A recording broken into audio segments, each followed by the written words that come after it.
ជំរាបសួរលោកគ្រូនិងមិត្តរួមថ្នាក់ទាំងអស់គ្នានាងខ្ញុំឈ្មោះលឿនកញ្ញារៀននៅថ្នាក់ទី5កនៃសាលាបឋមសិក្សាហ៊ូសែនគំរូថ្ងៃនេះខ្ញុំមកសូត្រមេសូត្រដែលមានចំណងជើងថាដែនដីខ្មែរលំនាំបទចង្វាក់ដើមមួយពីរដែនដីខ្មែរប្រែថាសុវណ្ណភូមិ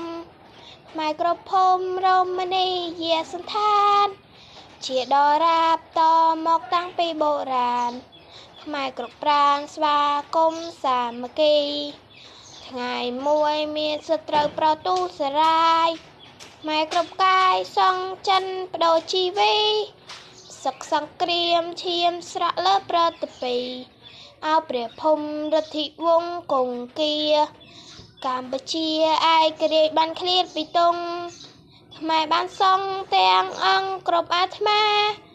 សូមទេវតាឲ្យពោធិ៍សាធុការមហាក្សត្រយើងក្រុមក្រងដែនដីជំរាបលាលោកគ្រូនិងមិត្តរួមថ្នាក់ទាំងអស់គ្នា